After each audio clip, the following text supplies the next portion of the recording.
আল্লাহর হাবিব রহমতুল্লিল আলামিন বলেন, শাবান মাসে যে ব্যক্তি 3টা রোজা রাখবে আল্লাহ রাব্বুল আলামিন ওই ব্যক্তিকে বেহেশতি উট দ্বারা কবর থেকে উঠাবেন। বলুন না সুবহানাল্লাহ।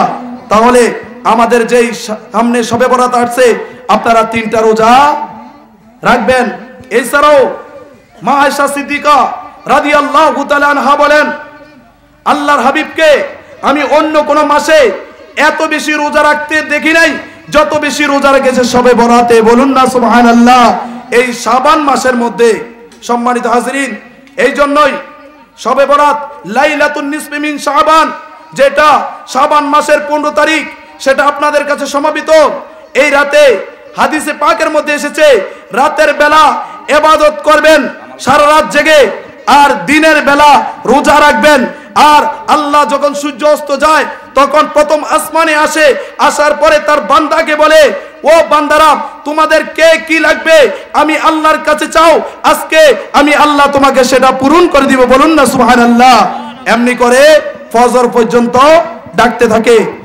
এই জন্য আপনারা এই শবে বরাত পালন করবেন। যারা মসজিদে বলে যে শবে বরাত বলতে ইসলামে নাই, মনে রাখবেন সেও